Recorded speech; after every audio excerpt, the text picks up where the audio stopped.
Bonsoir à toutes et à tous. Merci d'être venus nombreux ce soir pour cet événement, ce bel événement, j'allais dire, je ne m'avance pas trop, mais j'ai vu le film de Julie, donc ce sera un très bel événement. Est-ce que tout le monde est bien installé ? Okay. Donc bienvenue dans cette belle Alpajol. C'était important pour nous de faire cet événement féministe ici parce que je ne spoile rien, mais c'est déjà dans la presse, c'est à quelques rues d'ici que seront installées les statues du tableau sororité de la cérémonie d'ouverture des Jeux Olympiques. Et quand on parle de matrimoine, de présence des femmes dans la mémoire et dans l'espace public, c'est un sujet important. Donc on aura l'occasion de revenir dessus avec les intervenantes ce soir, que je remercie déjà pour leur présence, et en particulier Julie. Donc je connais la plupart d'entre vous, mais pour ceux pour qui ce ne serait pas le cas, je suis Gabrielle Siri-Wari, je suis maire adjointe de cet arrondissement, donc dans l'équipe d'Éric, à qui je vais passer la parole dans un instant. Et simplement, je voulais, avant de passer à la suite et à la table ronde, saluer les différentes associations qui nous ont rejoints ce soir, qui sont présentes. Donc j'espère n'oublier personne, mais merci à l'UNFF d'être ici.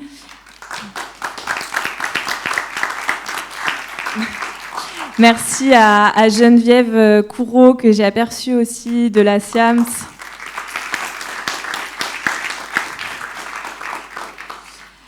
Merci à, je pense, Choukria Haïdar aussi, de l'association Négar. Les associations évidemment présentes ici, mais j'aurai l'occasion d'y revenir. Et puis j'en profite aussi, bien sûr, pour saluer donc les politiques qui sont avec nous ce soir. Rémi Ferraud, président du groupe Paris en commun et sénateur de Paris. Les adjointes à la maire de Paris, Hélène Bidard et Laurence Patrice, qui sont très impliquées sur les sujets dont on va parler ce soir. Éric Legendre, à qui je vais passer la parole dans un instant. Laurence Rossignol, ancienne ministre des droits des femmes et sénatrice. Et puis, j'espère n'oublier personne, je pense que j'ai dû oublier si l'ADSF. L'ADSF qui est présente ce soir aussi, l'association...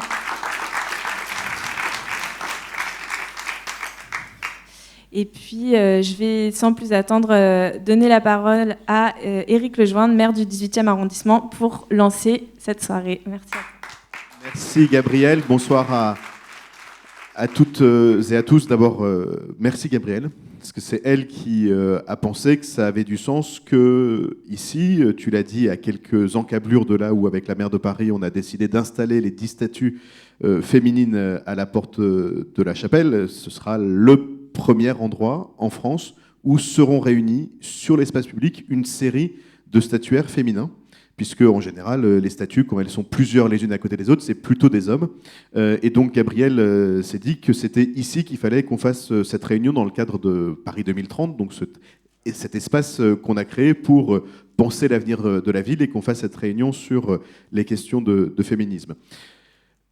Je pourrais vous parler de tout ce qu'on essaye de faire dans le 18e sur l'ensemble de ces questions, mais Gabrielle et Karine Roland le feront beaucoup mieux de moi. Mais je pense par exemple à quelques pas d'ici aussi, à cet espace qu'on a créé en lien avec Alexandra Cordobar et le 10e, qui met en valeur des photographes et surtout des photographes féminines. Vous avez peut-être vu pour certaines l'incroyable exposition qui s'appelait Les Intruses, qui remplaçait sur des photos les hommes dans l'espace public par des femmes. C'est Randa Maroufi, qui est une photographe incroyable, qui avait fait cette série. Si vous ne l'avez pas vue, allez le regarder sur Internet. Mais en même temps, c'est justement l'occasion pour vous d'en parler, donc je vais surtout tout de suite laisser le débat se faire. En tout cas, vraiment merci à chacune d'entre vous de votre présence. Les questions que vous portez, et notamment les questions que vous portez sur les questions de l'espace public, c'est important qu'on en parle, mais c'est surtout important que nous, les élus locaux, on puisse s'assurer de bien comprendre l'ensemble des mécanismes pour essayer d'y répondre. Et c'est là-dessus que je voulais conclure. Certaines ont voulu utiliser ce quartier de la Chapelle comme un exemple de tout ce qui n'allait pas. Alors souvent, certains s'imaginent prendre le 18e comme un exemple de tout ce qui ne va pas. Souvent, c'est aussi dans le 18e, et c'est aussi à Paris qu'on trouve les solutions à l'ensemble de ces questions qui nous sont posées.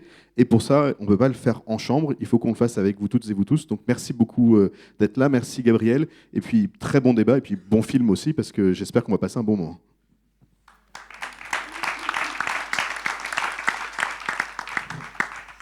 Merci beaucoup Eric. Laurence, si tu veux bien nous rejoindre sur la table ronde pour commencer. Et donc je vais présenter les différentes intervenantes. Donc Laurence Rossignol, ministre des Droits des Femmes, sénatrice et présidente, encore présidente, je dis pas de bêtises, c'était encore présidente de l'Assemblée des femmes, voilà. Ensuite, Julie Maranger, donc présidente de Feminists in the City. Donc j'en profite pour dire que les associations qu'on a invitées ce soir ont un lien très fort avec le 18e. Tu pourras en parler, Julie. Moi, c'est comme ça que je vous ai découverte, puisque Feminists in the City fait des balades dans tout Paris et en particulier dans le 18e depuis des années, des balades féministes exploratoires. Céline Pic, donc ancienne présidente d'Oser le féminisme, aujourd'hui membre du bureau, et donc d'une association qui a son siège encore pour quelques semaines dans le 18e, puisqu'un déménagement est en cours, mais donc qui a été pendant des années rue Vauvenargues. Julie Gaillet, que je ne présente plus, actrice, productrice, réalisatrice, et donc actrice et co-réalisatrice du très beau film que nous allons voir ce soir. Et puis Karine Roland, adjointe à la maire de Paris en charge de la culture et de la ville du quart d'heure. Donc merci beaucoup à toutes d'avoir accepté de débattre ce soir. Je vais peut-être lancer les débats avec une première question pour toi, Julie, en lien avec donc ton film sur Olympe de Gouges.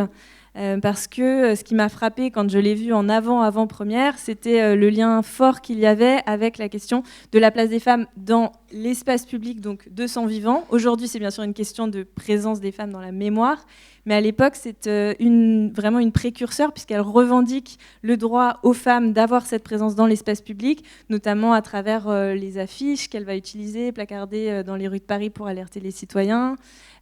Aussi à travers, donc elle était autrice de pièces de théâtre, et donc si tu veux peut-être nous dire un mot là-dessus, ce qui t'a parlé dans ce sujet, pourquoi tu as eu envie de réaliser ce film, et puis peut-être le lien avec donc la place des femmes dans l'espace public. Merci. Alors oui, je vais essayer de pas trop parler du film parce que vous allez le voir, mais effectivement, Olympe de Gouges, elle ne s'interdisait pas de s'exprimer parce que souvent les femmes, on leur demandait de rester à leur place. Alors elle, non, jamais. Elle a envoyé, et donc quand elle est arrivée à Paris, elle avait monté une compagnie de théâtre. Donc ça, c'est une partie que nous n'allons pas montrer dans le film, donc je peux le dire, dans laquelle son fils jouait d'ailleurs.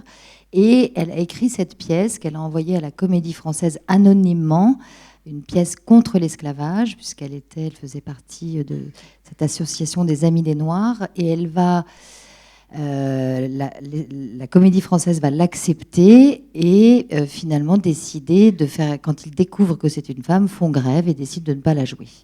Elle va se battre pendant 5 ans, vraiment, pour que cette pièce soit jouée, et elle ne lâchera pas. Elle a failli aller en prison, enfin elle est vraiment, donc bon, et après mais au-delà de ça, elle jouait, c'est dans l'espace public, oui, avec la pièce de théâtre, mais elle jouait dans des clubs privés, comme les femmes jouaient du piano, enfin se produisaient quand même dans un cercle bourgeois, ce n'était pas pour le peuple. Or là, l'idée d'être à la Comédie Française, c'est d'être jouée par le plus grand nombre. Et je n'essaie pas de tout spoiler, mais la règle était que quand une pièce de théâtre était jouée 3 fois à la Comédie Française, elle appartenait à la Comédie Française. Et donc, ne pouvait plus être jouée par aucune autre troupe. C'était vraiment la troupe nationale. Et c'est ce qui va se produire, puisque les sucriers, les colonies, enfin, vous verrez dans le film, vont faire huer, puisque c'était les grands mécènes des loges de la Comédie Française, vont faire interdire, mais ils vont quand même laisser jouer 3 fois pour qu'elle leur appartienne et que donc elle ne soit plus jouée. Donc retirée de l'espace public. Et l'autre particularité aussi de cette période et d'Olympe, moi je disais aux jeunes collégiens, en fait, vous voyez, c'était cette époque où il y avait des affiches, on pouvait afficher, on pouvait communiquer avec le peuple directement, sans passer par le Père Duchesne, sans passer par les journaux, sans passer par un éditeur. Il y avait cette capacité de parler en collant sur les murs des placards, les affiches. Alors je leur disais, c'est un petit peu comme vos réseaux sociaux à vous, ou les colleuses. Vous voyez. Et alors là, ça a tout de suite été pour eux, c'est vrai que les colleuses, ça marque la mémoire. Et dans certains collèges, lycées, puisque nous avons tourné en région Occitanie, du côté de Montauban, là d'où elle vient, et nous avons fait un deal qui est de... Là, je fais une grande tournée, je vais dans tous les collèges, de tous les départements, nous avons tourné, donc le Gers, le Tarn-et-Garonne et l'Aveyron. Eh bien, c'est qu'il y a des artistes plasticiens qui maintenant vont dans ces collèges, après notre passage, pour les faire travailler sur les collages et ce qu'ils aimeraient mettre sur ces affiches, leurs propres affiches, pour les accrocher dans l'espace public. Donc ça, c'est ce qu'on a mis en place avec l'éducation nationale, et c'est assez rigolo de les voir faire leurs placards, d'aller regarder à la BNF les placards de l'époque. Donc voilà, elle avait on ne lui interdisait pas de parler. Mais je dois avouer que j'étais très surprise en venant ici de tomber sur la rue Romy Schneider.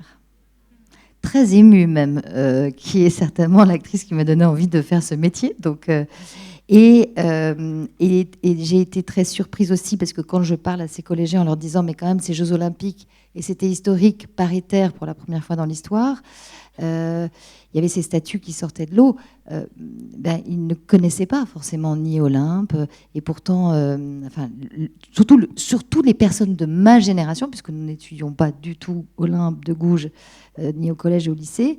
Là, aujourd'hui, ils ont la chance d'avoir au lycée en bac français Olympe. Ils l'ont eu pendant 2 ans, ils l'auront encore une année, c'est tous les 3 ans, je crois. Donc au lycée, ils la connaissent, mais de ne pas connaître toutes ces figures. Et nous, avec Mathieu, parce que quand même, je tenais à parler du fait que j'ai co-réalisé avec Mathieu Busson ce film. On a commencé tous nos films ensemble, c'était des documentaires sur la place des femmes en 2010, où on a interviewé une vingtaine de réalisatrices à qui on demandait, on posait la question de la place de la femme dans le cinéma, et que sur les 20 réalisatrices, il n'y en avait que 2 qui connaissaient Alice Guy à l'époque. Céline Sciamma, parce qu'elle est très engagée, et Josiane Balasco, parce qu'elle est insomniaque et elle avait vu un documentaire dans la nuit.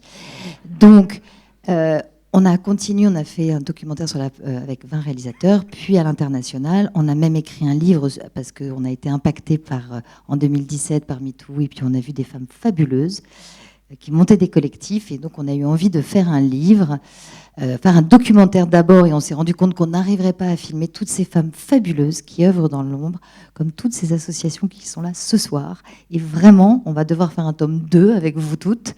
Et c'était cette idée de transmission, de faire connaître, de faire savoir les Olympes de Gouges d'aujourd'hui. Donc je passe pas mal de temps à faire cette transmission.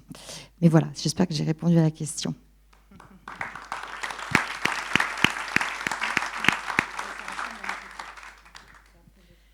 Merci Julie. Alors je vais passer la parole à l'autre Julie de la table ronde. J'en profite du fait que tu as évoqué donc, la rue Romy Schneider, qui nous permet de faire le lien avec l'élection de matrimoine de présence des femmes dans la ville.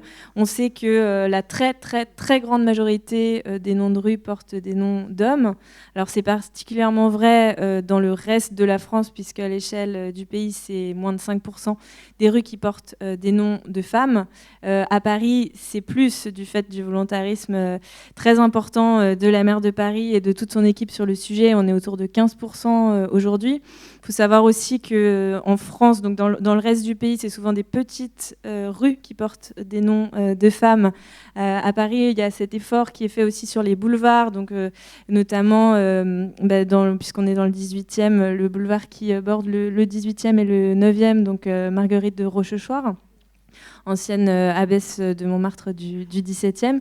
Et donc moi, la question que je voulais te poser, c'est qu'est-ce qui t'a motivé, parce que j'imagine que c'est aussi cette sous-représentation des femmes dans nos rues qui t'a fait fonder cette association. Quels sont tes constats et peut-être tes propositions pour améliorer la situation? Merci. La première chose que j'avais envie de partager avec vous, c'est de remettre du sens à cette histoire. Je suis vraiment extrêmement honorée d'être ici. Et surtout, en fait, dans le cadre de ce film de Julie Gaillet sur Olympe de Gouges, quand j'ai commencé les visites guidées féministes avec Feminist in the City en 2018, je commençais par parler d'Olympe de Gouges dans certaines visites et personne ne connaissait Olympe de Gouges. Je devais expliquer qui était Olympe de Gouges. Et pour être tout à fait franche avec vous, même moi, avant de commencer à avoir un éveil féministe très fort, à prendre conscience de l'effacement des femmes de l'histoire, parce que comme le dit l'historienne Eliane Viennot, elles ne sont pas seulement invisibilisées, elles sont bien effacées de l'histoire. Eh bien, mais moi, je ne connaissais pas, en fait, avant Olympe de Gouges. Je suis née en 95, je n'ai pas étudié Olympe de Gouges au collège-lycée.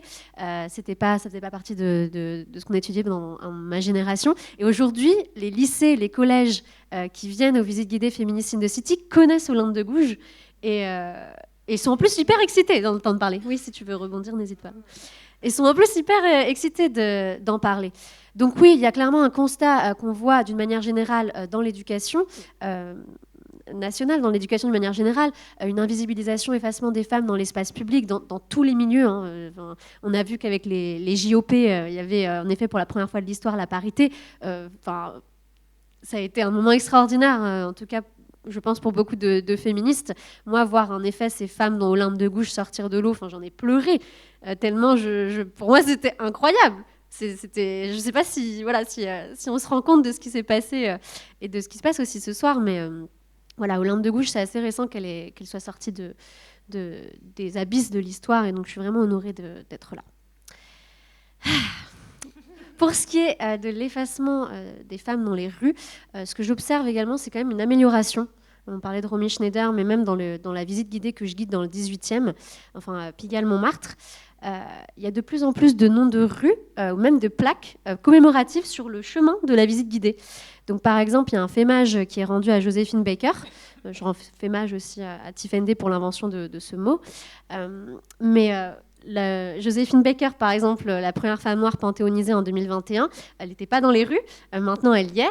On a aussi Suzanne Buisson, donc là c'est un petit peu plus ancien, mais qui est apparu. Donc on voit vraiment un effort des pouvoirs publics sur ces enjeux-là, ce qui est vraiment réjouissant. Ça c'est clair. Mais comme j'aime beaucoup le dire, comme d'habitude, il suffit d'une crise, comme le disait Simone de Beauvoir, il suffira d'une crise politique, sociale, écologiste. Elle n'avait pas écologiste à l'époque, mais une crise pour que les droits des femmes passent à la trappe, soient remis en question, ne soient plus considérés comme une priorité. Et donc c'est vraiment très important de continuer de garder ça en tête, même si c'est plus considéré comme une priorité. Merci beaucoup.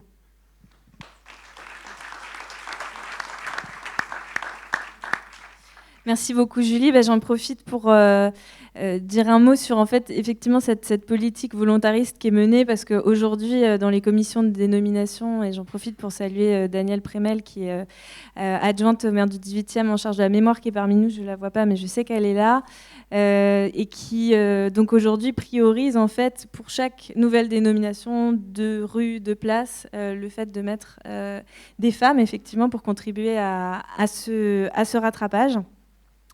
Et alors Céline, je vais te passer la parole ensuite, parce qu'au-delà des questions de mémoire, la question de la présence des femmes dans l'espace public, elle est beaucoup plus large. La question de la féminisation de l'espace public et d'un espace public genré qui aujourd'hui encore conçu, ou encore en tout cas majoritairement occupé par des hommes, c'est quelque chose qui préoccupe les associations féministes, dont Oser le féminisme. Si tu pouvais nous expliquer un petit peu peut-être les mécanismes qu'il y a derrière, et puis ce que tu préconiserais pour y remédier. Merci beaucoup. Donc, je vais juste rappeler peut-être un chiffre. Je suis effectivement à Oser le féminisme, mais je suis aussi au Haut Conseil à l'égalité, qui avait fait un rapport il y a maintenant très longtemps, en 2015, sur la question des femmes dans l'espace public. Et le chiffre était implacable. 100%, selon ce rapport, des femmes dans l'espace public avaient été au moins une fois harcelées, avaient subi une fois du harcèlement sexuel. Donc c'est partout, et personne, aucune femme n'échappe à ce phénomène-là, pour une raison extrêmement simple et extrêmement ancrée historiquement. Le patriarcat, effectivement, renvoie les femmes à la maison et réaffirme que l'espace extérieur, l'espace public, c'est un espace dominé par les hommes, qui peuvent stationner dans l'espace public sentent la légitimité de stationner dans l'espace public quand les femmes juste le traversent, et le traversent effectivement en étant harcelées. Alors dans la rue, alors moi j'aime pas trop les les séparations. Là, on va parler par exemple du harcèlement de rue, avec effectivement d'ailleurs un biais assez raciste et une récupération de l'extrême droite qui voudrait nous faire croire que le harcèlement de rue ne concernerait qu'une certaine partie de la population, des personnes racisées, des hommes racisés. C'est absolument faux, premièrement. Et c'est une façon aussi, comme l'extrême droite sait le faire, de stigmatiser une certaine population. Il y a du harcèlement dans les transports également. Il y a aussi également du harcèlement sexuel sur la route, ça c'est important de le dire. Et cette segmentation, cette dénomination, je ne suis pas très fan.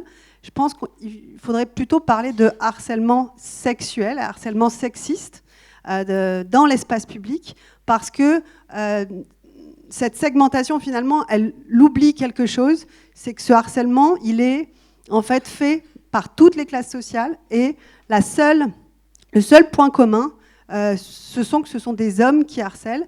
Et pourquoi je parle du harcèlement sur la route? Parce que il y a eu quelque chose aujourd'hui, peut-être que vous avez vu les infos aujourd'hui, sur le décès d'un cycliste. Aujourd'hui, une affaire assez terrible. Un cycliste de 27 ans qui était place de la Madeleine, et une grosse voiture conduite SUV, voilà, pardon, un gros SUV qui roulait sur la piste cyclable et qui excédait apparemment parce que le vélo a tapé sur le capot en disant « Faites attention, vous êtes en train de m'écraser », l'a délibérément écrasé. Il est décédé et c'est un homicide volontaire.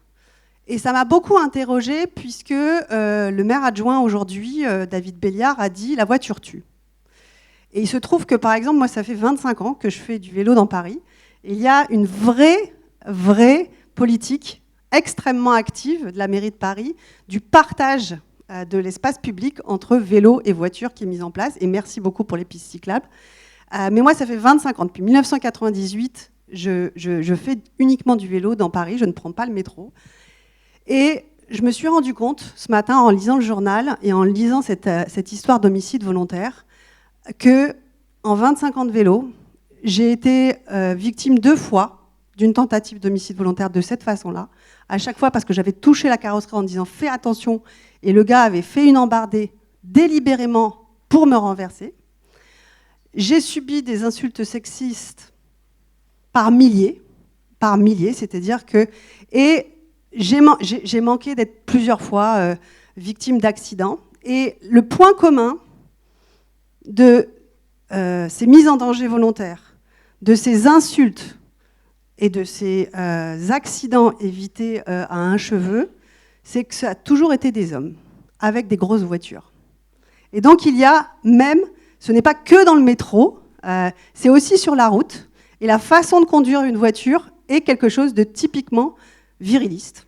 Et il y a vraiment, même sur la route aujourd'hui, et les difficultés qu'on a aujourd'hui du partage de l'espace public entre vélo et voiture, je pense qu'il faudrait le regarder au prisme du genre. 100% des insultes que j'ai pris en 25 ans de vélo, c'était des hommes qui m'insultaient la plupart du temps de salope, parce que, effectivement, juste, j'existais dans l'espace public. Et donc... je terminerai sur cette anecdote pour dire que effectivement, la question de l'espace public et de l'occupation des femmes dans l'espace public, elle se pose partout, elle se pose sur la route, elle se pose dans les transports, et il va falloir aussi avoir cette question du partage de l'espace public entre voiture et vélo. C'est une question, elle aussi, genrée, et extrêmement importante de la genrer. Et pour finir, je voudrais finir juste un petit mot sur les colleuses. Les colleuses, c'est assez incroyable comme idée, parce que, bon, il y a ces messages qui sont extrêmement forts, qui sont extrêmement viraux, que tout le monde prend en photo, que tout le monde partage. Donc ça a fait beaucoup de bien au mouvement MeToo. Mais il y a aussi quelque chose de très fort. Si vous avez déjà participé à un collage, vous êtes un groupe de femmes, la nuit, et en groupe, et vous vous affirmez. Et vous êtes là et vous occupez l'espace public. Vous posez vos seaux, vous vous installez dans l'espace public pendant voilà, vous stationnez dans l'espace public la nuit. Et elles ont souvent, quand on regarde les photos des colleuses, elles récupèrent une force, une dignité. Elles sont là, elles collent.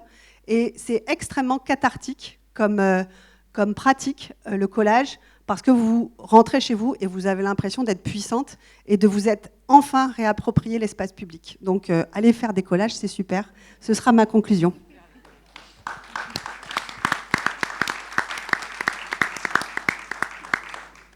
Merci Céline. Et des chiffres qui corroborent tout à fait ce que tu dis, c'est sur l'accidentologie en vélo à Paris. Nous, ce que nous disent les associations de cyclistes avec lesquelles on travaille, c'est que les victimes sont majoritairement des femmes, du fait aussi d'un comportement qui va tendre à ne pas occuper le milieu de la chaussée, ce qui serait en fait en termes de sécurité plus rationnel, mais plutôt à vouloir se faire discrète, à ne pas occuper, à ne pas prendre trop de place, et donc à serrer à droite sur la chaussée, et donc elles sont plus souvent victimes d'ouverture de portières et de se faire renverser de cette manière-là. Donc les injonctions liées au genre vont avoir des conséquences parfois très graves, et je souscris tout à fait à tout ce que tu as dit. Un mot très rapide aussi, tu parlais de harcèlement. Alors il faut savoir que la police municipale à Paris a des formations spécifiques aujourd'hui sur la lutte contre les VSS. Il y a des campagnes qui sont menées sur ce sujet. J'en profite pour saluer donc Kevin Avet, mon collègue à la mairie qui est en charge de la sécurité, qui travaille beaucoup avec Eric sur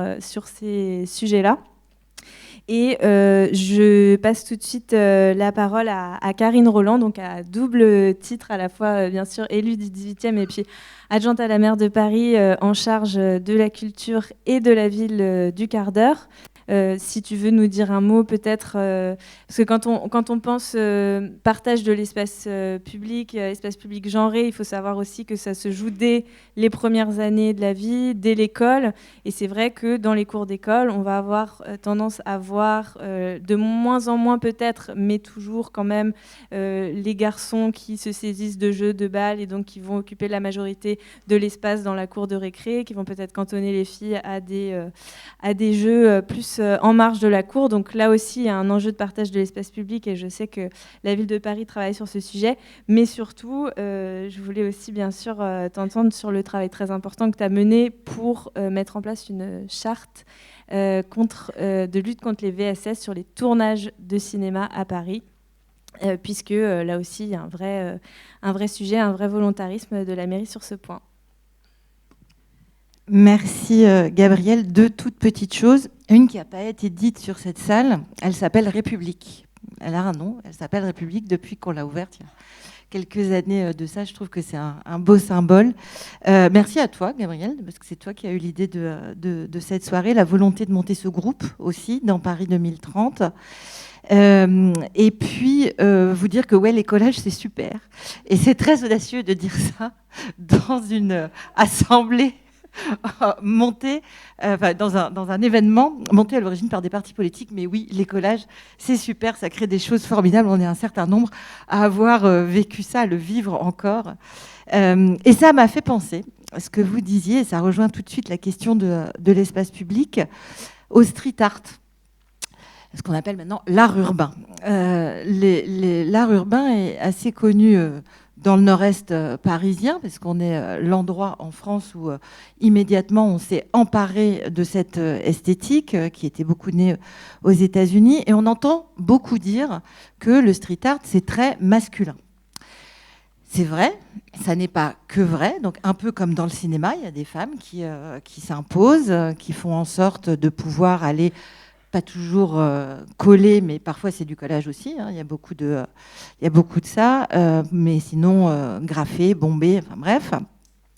Et aujourd'hui, dans le street art, quand une femme crée, quelquefois c'est des commandes publiques, on a beaucoup procédé à des commandes d'œuvres dans le cadre de l'Olympiade culturelle et à bien d'autres occasions, eh bien son œuvre est plus rapidement recouverte que l'œuvre d'un street artiste masculin.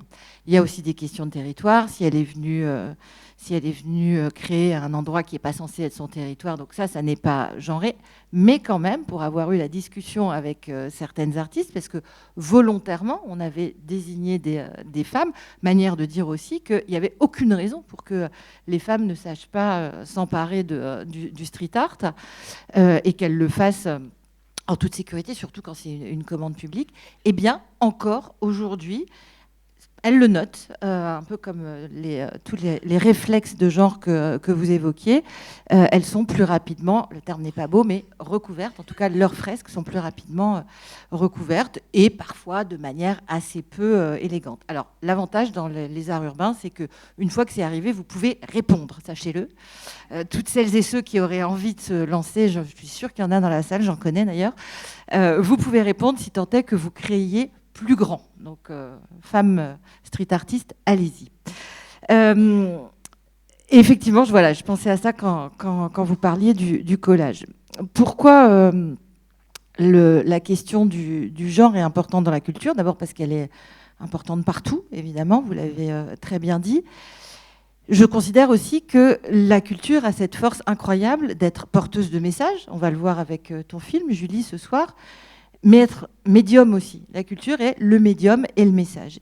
Aucun autre champ de l'action publique n'a cette capacité à être un système de représentation totale à lui tout seul. Donc, nous devons d'être extrêmement vigilants sur la manière dont on fait vivre la culture. Là, je viens de parler du street art. À la ville de Paris, on en parle beaucoup depuis le début de mandat avec Hélène, qui est toujours vaillante et toujours d'une vigilance totale sur ces sujets. Il y a bien sûr les établissements d'enseignement. Et puis, on a été amené à se poser la question du cinéma. Pourquoi le cinéma? Parce qu'à Paris, on a par an plus de 7000 jours de tournage. Alors quand je dis 7000 jours de tournage, ça n'est pas que du cinéma. C'est du cinéma, de la publicité, des clips musicaux, des séries, etc. Mais c'est évidemment en France la ville dans laquelle il y a le plus de tournage et au monde probablement une de celles qui sont le plus investies. Et donc, comment faire pour donner des autorisations de tournage, attribuer des autorisations de tournage, souvent dans l'espace public, parfois dans des bâtiments publics, dont on sait que ce seront des objets culturels, donc des objets de représentation de la société, sans se poser la question des conditions dans lesquelles ces objets, ces œuvres sont créées. D'où la volonté, effectivement, de mettre en place une charte qui sera appliquée à partir du 1er janvier 2025, si tout va bien, et tout ira bien, puisque ça a été voté la semaine dernière par le Conseil de Paris. Cette charte prévoit que pour toute équipe qui demande une autorisation de tournage à Paris, eh bien, il faut s'engager à sensibiliser, à faire de la prévention, à avoir un référent en termes d'égalité de genre et en termes de lutte contre les violences à caractère sexiste et sexuel, un référent qui est extérieur, on vient d'en parler tout à l'heure avec Julie, qui ne fait pas partie, enfin qui fait partie de l'équipe, mais qui doit signaler à l'extérieur lorsqu'il se passe quelque chose, et les personnes éventuellement victimes de quoi que ce soit peuvent signaler aussi à l'extérieur. Donc il y a là l'intervention en fait d'un tiers qui n'est pas, on n'est pas dans la censure, on n'est pas dans la coercition, on n'est pas dans le contrôle non plus, on établit tout ça en collaboration, en concertation avec eux et avec elles. Je tiens ici à souligner l'importance de l'implication et de la collaboration avec le collectif 50-50, qui a été d'une précieuse aide. Et puis, in fine, tout ça doit faire l'objet d'évaluation. Non seulement pour pouvoir dire qu'il s'est passé quelque chose, donc quelle suite ça a, et aussi pour contribuer à une forme de base de données, finalement, pour pouvoir dire que tout ça est recensé, analysé, etc. Et je regarde Hélène, parce que lorsque nous les avons réunies pour la dernière fois, les organisations professionnelles, elles avaient travaillé longtemps avec la mission cinéma, elles étaient volontaires. Et le sujet sur lequel on a passé 3/4 d'heure de discussion, c'est l'évaluation. C'est l'évaluation, parce qu'à partir du moment où on dit évaluation, on dit que peut-être les choses vont être reçues, que peut-être les données vont être transmises. Donc, ça va se faire, et on a dit bien sûr que cet outil, en fait, il ne serait efficace que si on le concevait de bout en bout avec eux. Donc, c'est ce qu'on est en train de finaliser. Mais il y a encore cette crainte là où on est en train de prévoir un outil qui protège tout le monde, qui prévient et qui protège tout le monde. Donc, c'est une illustration de ce qui peut être fait. C'est la première fois qu'une collectivité territoriale met ça en place. On n'en a pas trouvé d'autres exemples, même en Europe pour l'instant. On est bien sûr très volontaire pour le faire savoir, pour expliquer comment on a procédé.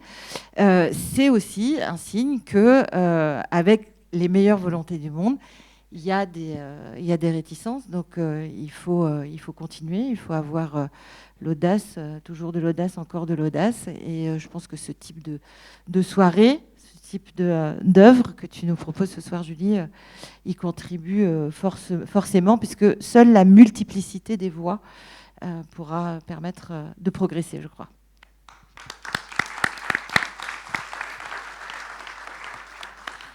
Merci beaucoup. Et pour conclure cette première partie des échanges, je vais te donner la parole, Laurence, donc au titre de tes diverses casquettes sur ce sujet que tu as forcément eu à beaucoup travailler au cours de tes divers engagements. Peut-être nous faire part de tes constats, de ce qui peut être fait du coup au niveau, parce qu'on a parlé politique municipale, ce qui peut être fait au niveau de l'État, au niveau du Parlement, sur ces sujets de présence des femmes dans l'espace public et de partage plus égalitaire de cet espace public.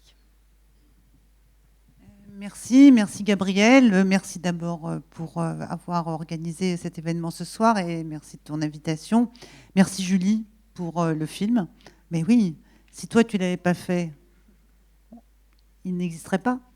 Et voilà, on ne peut compter toujours que sur nous-mêmes, les femmes féministes, il faut le préciser, pour faire la promotion et faire connaître les autres femmes féministes. Donc, je suis heureuse d'être là ce soir avec vous et de découvrir le film, parce que moi, je ne l'ai pas encore vu. Et merci Éric Lejoindre, monsieur le maire, de votre accueil. Peut-être d'abord une toute petite anecdote, c'est les propos de Céline il y a un instant qui ont évoqué Céline Pic. Toujours, j'étais dans un taxi, et puis c'était une femme qui conduisait le taxi. Puis à un moment donné, elle se trouve avec un autre taxi un peu serré, et le gars l'insulte. Le chauffeur de taxi l'insulte. Et je dis... Ah, mais même entre chauffeurs de taxi, ça se passe comme ça. Je pensais que c'était réservé aux conducteurs non-taxi, moi, le fait de se faire insulter par un taxi. Et elle me dit, ah non, c'est juste parce que je suis une femme. Voilà. Et donc, sa réponse est sortie, mais spontanément, et elle manifeste et elle représente bien ce que tu évoquais il y a un instant. Peut-être avant de commencer mon court propos, peut-être avoir une pensée quand même pour d'autres femmes, parce que nous, on a la chance, quand on veut manifester, quand on veut revendiquer, quand on veut promouvoir les femmes dans l'espace public, eh ben, on peut occuper l'espace public, on le prend. Voilà, ça marche. Une pensée pour les Afghanes quand même, parce qu'elles sont totalement effacées de l'espace public.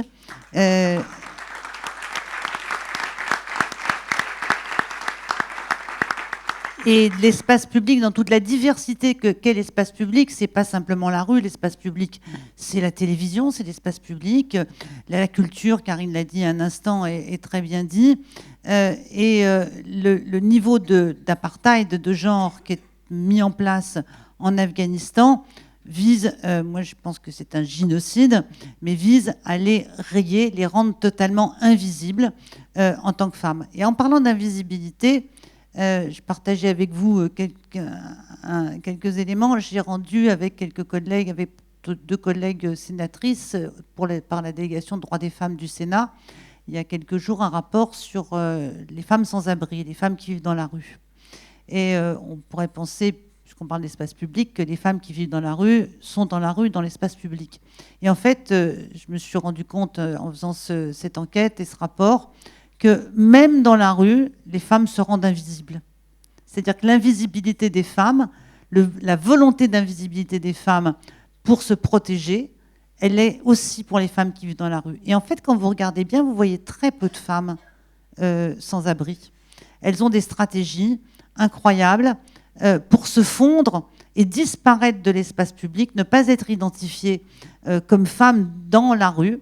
Elles ont des valises, par exemple, elles vont à l'aéroport et toute la journée, elles font l'aller-retour dans les couloirs de l'aéroport, elles prennent le métro, elles vont dans les gares, elles font ça. Elles se font passer pour des femmes qui voyagent, pour ne pas être repérées comme étant des femmes sans abri, parce que l'exposition à la violence, et en particulier aux violences sexistes et sexuelles des femmes qui vivent dans la rue, est démultipliée, puisqu'on considère qu'au bout d'un an dans la rue, toutes les femmes ont subi une agression sexuelle, une tentative de viol ou un viol. Et je voulais vous raconter ça parce que d'abord, ça m'a émue, ça m'a intéressée sur les stratégies que les femmes peuvent développer pour se protéger. Et puis, ça montre que ce rapport à l'espace public, il est fait de visibilité et aussi de volonté d'invisibilité. Peut-être...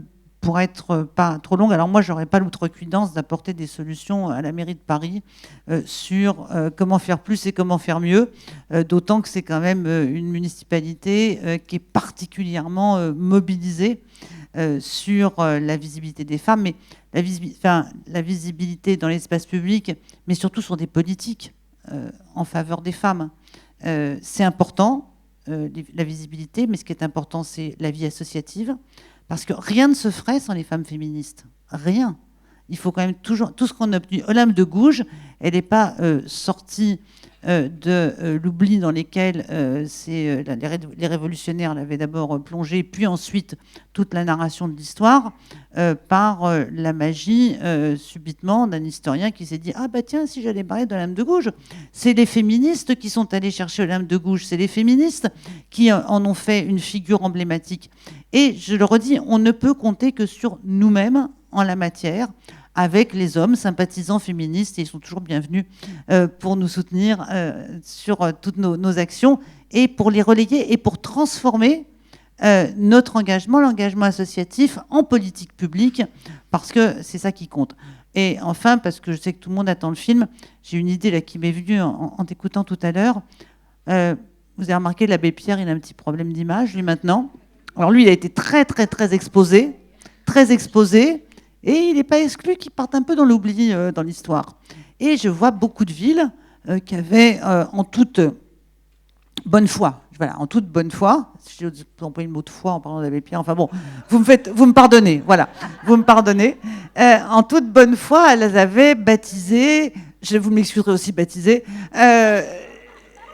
des lieux, des rues, des espaces, abbé Pierre, des collèges, aussi abbé Pierre. Et je vois que là, il y a des délibérations dans les conseils municipaux qui passent discrètement en fin de conseil pour dire, alors, on va débaptiser la rue abbé Pierre. Et ce que je te suggère, c'est de faire rapidement, de t'adresser à l'ensemble de ces municipalités. Tout lieu qui va changer de nom et qui s'appelait hier abbé Pierre doit être donné à une femme. Il doit porter un nom de femme.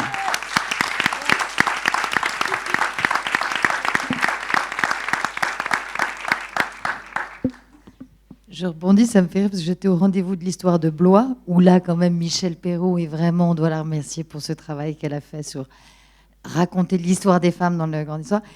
Et ils ont une rue Abbé Pierre, et ils étaient en train de se poser la question de ce qu'ils allaient en faire. Donc, commence par Blois, s'il te plaît.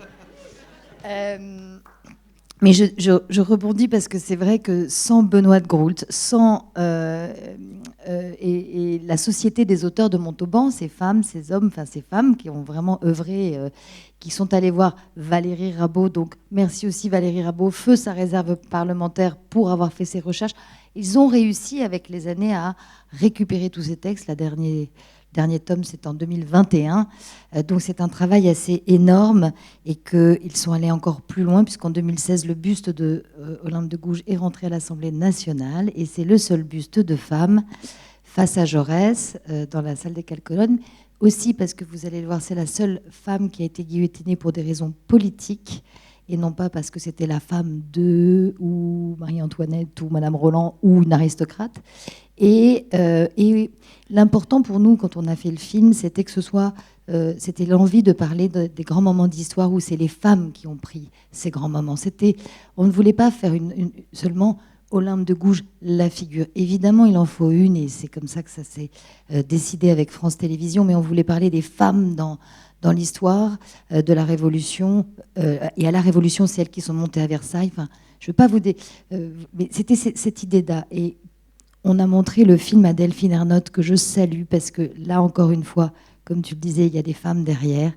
Mais Delphine Ernotte, donc, nous faisons le film pour France Télévisions. D'ailleurs, ça sera diffusé entre le 15 février et le 15 mars, parce qu'on voulait que ce soit vu par le plus grand nombre, que toute cette génération qui ne connaît pas Olympe de Gouges, donc pas les jeunes, puisse la connaître.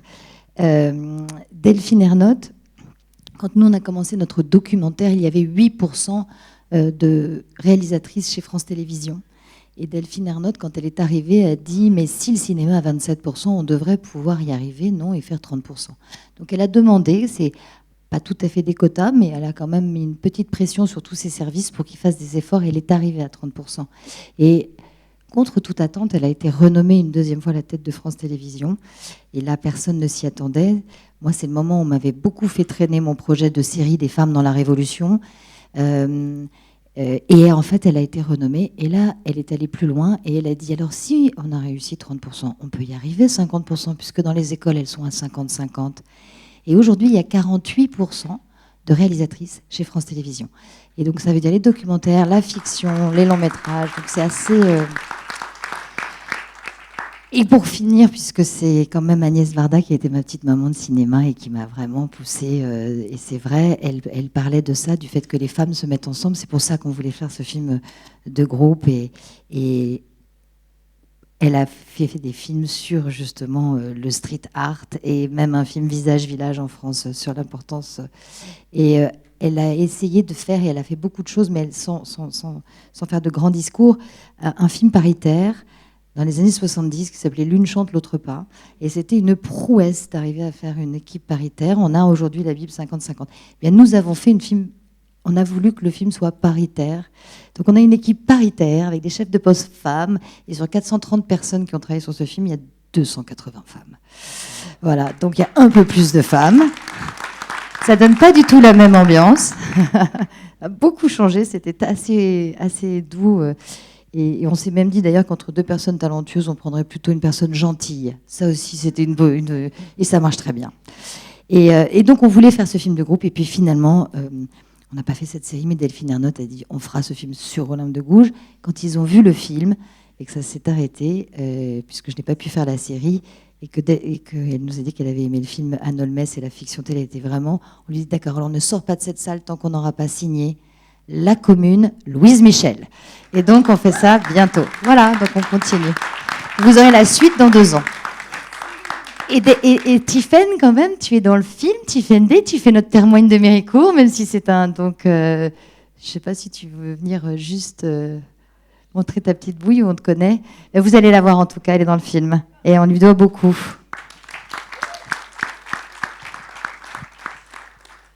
Merci Julie, c'est parfait, on allait justement ouvrir la parole à la salle et effectivement j'ai beaucoup entendu parler de Tiffaine, donc bienvenue et tu as la parole. Citoyenne Armand-nous. Voilà, ça c'était pour Théroigne. Donc oui, c'est une phrase de Théroigne de Méricourt et merci Julie pour ta sororité de m'appeler là. Merci pour cet événement, merci à toutes pour ce que vous avez dit, pour l'affamage et tout ça. Et il faut savoir que c'est en fait quand j'ai su par hasard, parce que moi je venais jouer à Montauban, une de mes spectacles, et on me dit ah là là, tu vas croiser Julie Gaillet, elle vient aussi, c'est la marraine de l'événement, parce qu'elle fait un film sur Olympe. J'ai dit comment ça? Et donc j'ai eu le culot en tremblant d'écrire mais tu sais, Théroigne de Méricourt, je l'aime tellement et tout ça. J'ai peut-être été encore plus loin, je sais plus. Et donc Théroigne est arrivée. Et il y a quelques phrases, voilà. Et donc ça comptait beaucoup pour moi. C'est aussi une figure de révolutionnaire extraordinaire. Donc c'est beaucoup de sororité. Et, ce film-là, je peux en témoigner. Je suis restée une semaine à Villefranche de Rouergue sur le plateau. Et juste, voilà, une mini-anecdote. Le deuxième jour que j'avais de tournage, j'arrive le matin au maquillage et au coiffage. Et la copine qui coiffait, elle avait les larmes aux yeux. Et du coup, je lui demande qu'est-ce qui se passe. C'est une femme, voilà. Enfin, je dis, mais que se passe-t-il? Et elle me dit, en fait, j'ai réalisé, parce que je viens de coiffer plusieurs personnes, j'ai réalisé que c'est la première fois de ma carrière, alors qu'elle avait une cinquantaine d'années, elle dit, je suis plutôt sur la fin de ma carrière, que tout le monde connaît mon prénom et me dit bonjour le matin. Et elle dit, c'est extraordinaire et c'est vraiment grâce à ce qu'a installé Julie sur le plateau. Alors moi, ça me semblait super normal, mais parce que je suis plus théâtre que cinéma, donc. Mais pour info, visiblement, elle était très émue et ça l'était pas. Donc ouais, il y a ça aussi derrière. C'est-à-dire que oui, l'ambiance sur le tournage était extraordinaire.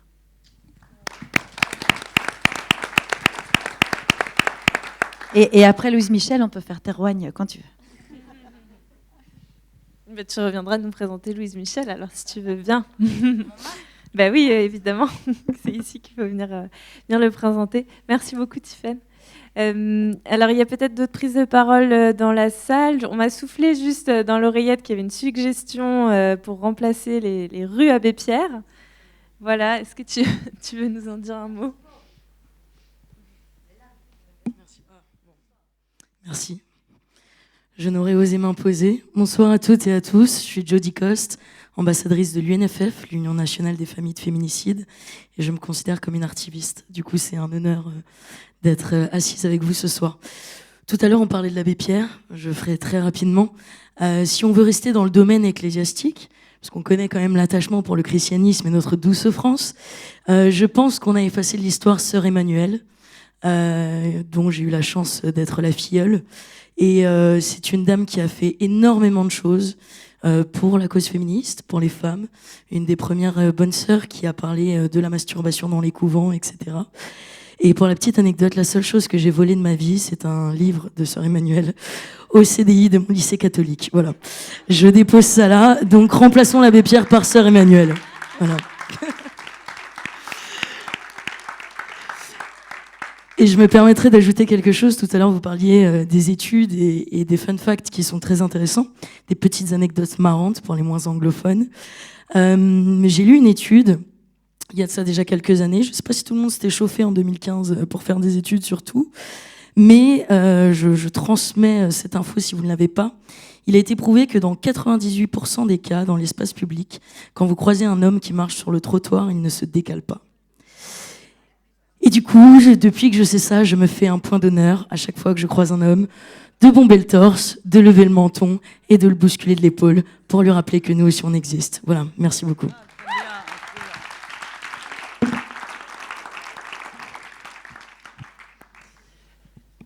Merci beaucoup. Et effectivement, je fais parfois la même expérience, pas trop souvent, parce que parfois, même souvent, on se prend quelques coups.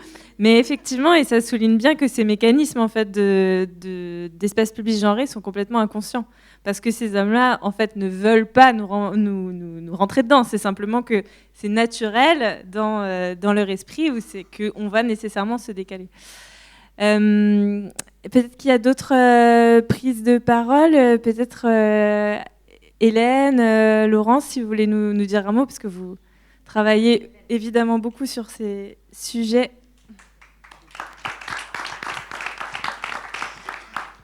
Merci beaucoup. D'abord, merci d'avoir organisé cet événement et l'avant-première. Merci de nous permettre d'y assister. Avec une grande impatience, donc je ne vais pas être très très longue.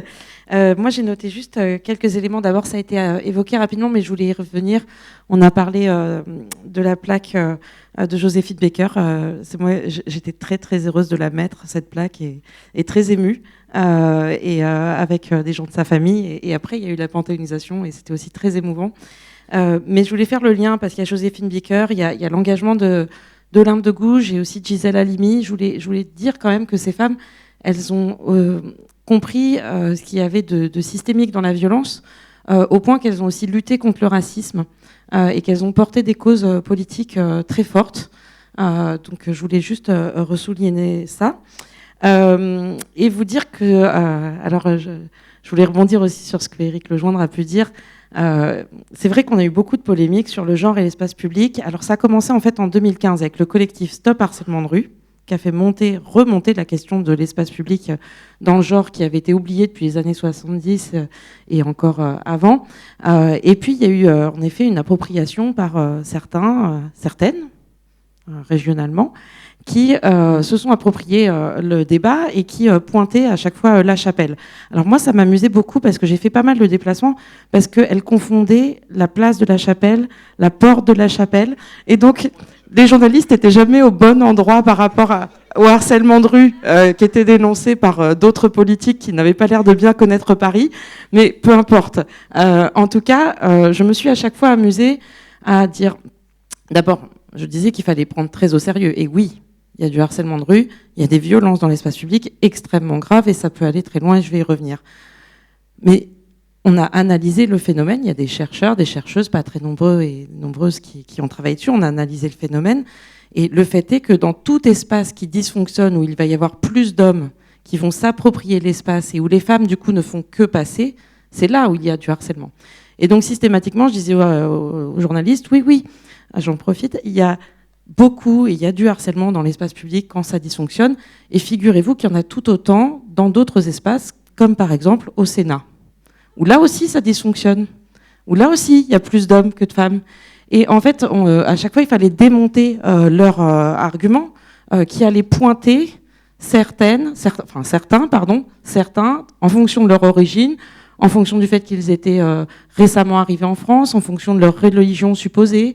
Donc il y a tout ça derrière aussi qu'il faut travailler pour bien comprendre qu'il y a des mécanismes en effet d'extrême droite, racistes, xénophobes derrière ce phénomène. Et donc du coup, il faut vraiment lutter contre ça pour rétablir la réalité du système patriarcal qui est en fait derrière ce système. Voilà, alors... Je veux juste dire que pour moi, donc du coup profondément, à chaque fois qu'on a parlé genre et espace public, moi j'ai vraiment senti à quel point cet enjeu de l'appropriation de l'espace public était directement lié à l'appropriation politique, à notre place aussi dans la vie politique. Tu l'as dit pour les Afghanes et c'est en réalité ô combien vrai pour nous toutes aussi. C'est-à-dire que si on n'a pas de place dans l'espace public, on n'a pas de place dans l'espace politique. Et il faut vraiment faire ce lien-là parce qu'on est toutes concernées par le harcèlement de rue, évidemment. Et ça va très loin parce que ça entrave nos droits civiques et citoyens. Donc je comprends à quel point Olympe de Gouges a dû ressentir cet entravement politique et citoyen par la place dans l'espace public. Je crois vraiment qu'il faut que nous aussi on fasse ce lien-là. Et... je veux redire quand même que tout ça n'est pas très consensuel, que malheureusement, on présente en Conseil de Paris des délibérations sur l'égalité femmes-hommes sur tout un tas de sujets, que celle sur genre et espace public est celle qui est pointée systématiquement et qui n'est pas votée par l'ensemble du Conseil de Paris systématiquement. Alors beaucoup parce qu'il y a le mot genre dessus, donc du coup il y a une crispation, mais c'est systématique. C'est pas du tout consensuel le travail autour de cette problématique et ça clive énormément en réalité. Par contre, on a pu développer énormément de choses. Et alors, je ne vais pas tout développer, je veux juste dire que, en partant de genre et d'espace public, on parle d'espace politique.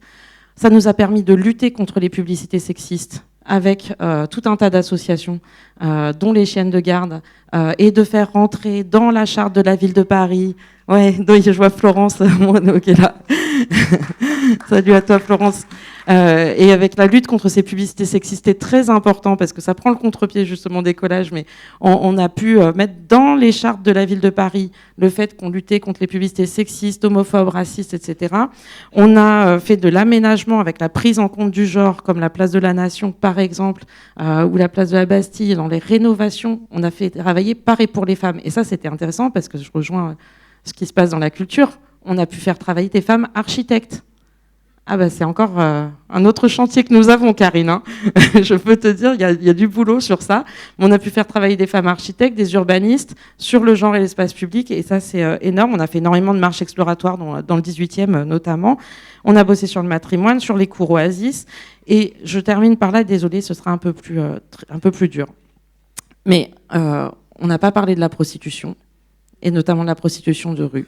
Et oui, il y a un lien, malheureusement, parce que des hommes qui considèrent qu'ils sont dans l'espace public et que le corps d'une femme qui est dans l'espace public est un corps qu'on peut prendre parce qu'il est à vendre, malheureusement, c'est ça ce qui se passe aujourd'hui. Il y a un lien très fort entre ça. Et je me permets du coup de terminer par une note un peu triste parce que c'est pas léger, c'est un sujet extrêmement grave, puisqu'on passe de ce continuum des violences sexistes et sexuelles, des violences qui vont être verbales, au fait de théoriser que les femmes dans l'espace public n'ont pas à y être, et donc qu'elles sont des prostituées si elles sont dans l'espace public, etc., au fait d'agresser sexuellement les femmes.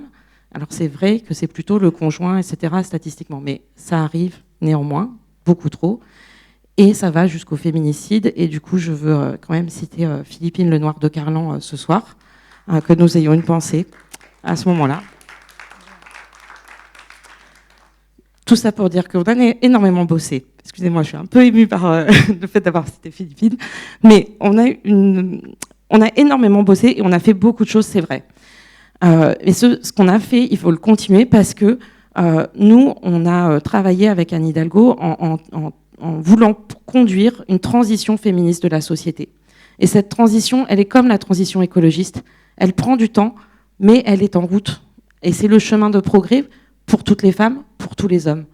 Donc il faut continuer ensemble, en effet, on se le doit qu'à nous-mêmes, mais il faut continuer ensemble en rassemblant très largement pour porter cette transition féministe. Et donc merci de mettre une pierre de plus dans notre construction de la transition féministe par la culture. Je pense que c'est extrêmement fort justement d'avoir ce médium-là.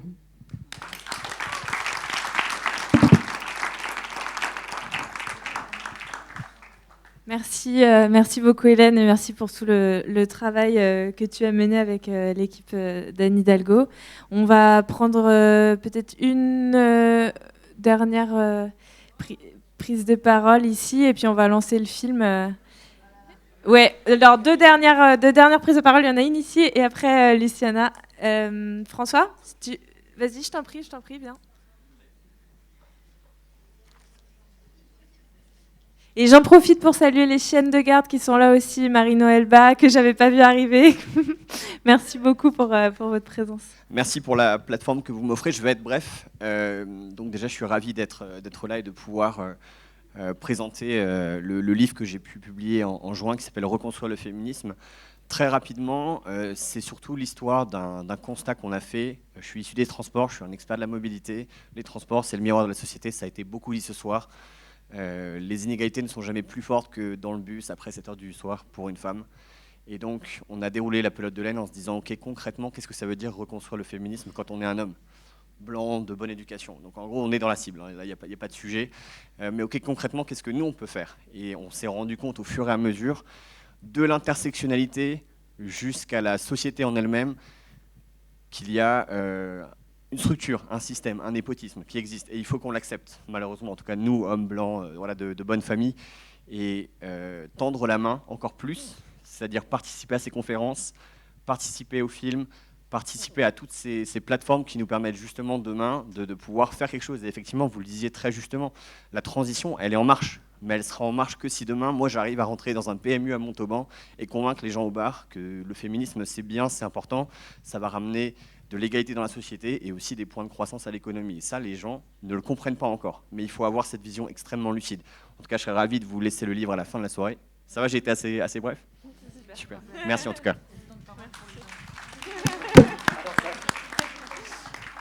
Et on va terminer avec Luciana Grandsoto de Parcours Féministe, que je salue aussi. Merci d'être avec nous ce soir. Et de nous dire un mot de ton travail aussi sur Paris. Merci beaucoup. C'est une grande responsabilité d'être ici. Merci Gabrielle pour l'invitation. En fait, les parcours féministes, j'ai créé en 2022. J'ai fait ma carrière, c'est un peu atypique. J'ai travaillé pendant 10 ans dans le tourisme culturel. Après, j'ai fait en formation, en fait, presque 10 ans encore. J'ai fait un master en patrimoine. Après, j'ai obtenu un doctorat et un postdoc dans les domaines des études de genre. Et quand je suis arrivée ici en 2022 à Paris pour faire ces postdocs, j'ai été étonnée par la quantité de choses culturelles, l'effervescence artistique. Mais très vite, je me suis rendu compte que c'était pas évident de trouver des activités qui mettent en évidence, qui mettent en lumière les femmes artistes et créatrices. Et dans ce même moment, à cette époque, j'ai lisé un livre qui s'appelle Ville féministe. C'est Leslie Ken, je recommande. Elle parle des expériences genrées des villes. Et j'ai eu une découverte qui m'a étonnée. C'est justement, j'ai découvert la place, un hommage justement aux Lampes de Gouges, qui se situe dans le 3e arrondissement. Et c'est très petit, en fait, c'est minuscule, c'est pas connu. Et bon, c'est un peu comme ça que j'ai commencé à penser, à réfléchir, à partager mes expériences. J'avais envie vraiment absolument de dire les choses que je découvre. Par exemple, une sortie de film de Julie ou une nouvelle visite guidée organisée par Féministes in the City. Et donc, j'ai créé ces projets, c'est sur Instagram. Et dès le début, c'est soutenir les femmes artistes et créatrices. Et donc aujourd'hui, j'ai fait partie d'un programme qui s'appelle Womanda, organisé par Empower. Et actuellement, mon projet, il y a 3 axes. Les premières, c'est l'actualité artistique. 2 ou 3 fois par mois, j'ai fait un post sur des sélections des activités féministes que j'y participe et j'ai envie de partager. Le deuxième, c'est des événements au public, par exemple des balades urbaines, des rencontres littéraires. Et le troisième, c'est des événements sur mesure. Par exemple, en rencontre que j'ai organisée avec une sommelière et une caviste pour proposer à une entreprise en dégustation féministe non classique des vins nature pour faire visibiliser les vignerons. Et donc, c'est un peu comme ça. Je crois qu'il y a un long chemin à parcourir, mais l'art et la culture peuvent nous donner un nouvel regard sur la ville et même d'avoir d'autres expériences. Et c'est ça. Merci.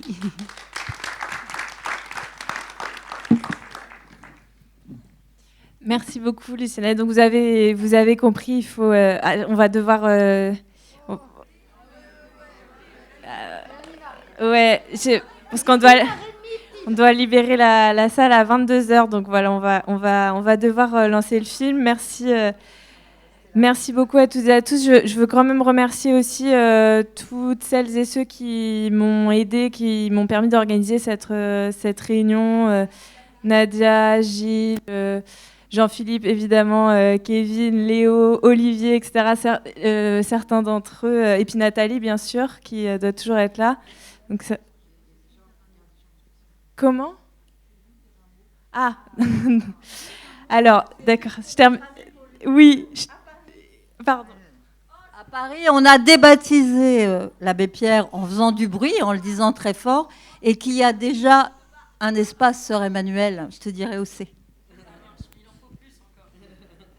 Merci beaucoup, Laurence, donc, adjointe à maire de Paris en charge de la mémoire, et merci pour tout le travail mené. Et voilà, donc on va pouvoir passer au lancement du film. Juste pour vous annoncer qu'ensuite la soirée n'est pas terminée pour Julie, parce qu'elle dédicacera son livre à la sortie de l'amphithéâtre. Donc je vous dis à tout à l'heure, et je dirai un mot de Paris 2030 avant de vous libérer, qui est le cadre dans lequel on organise cette soirée.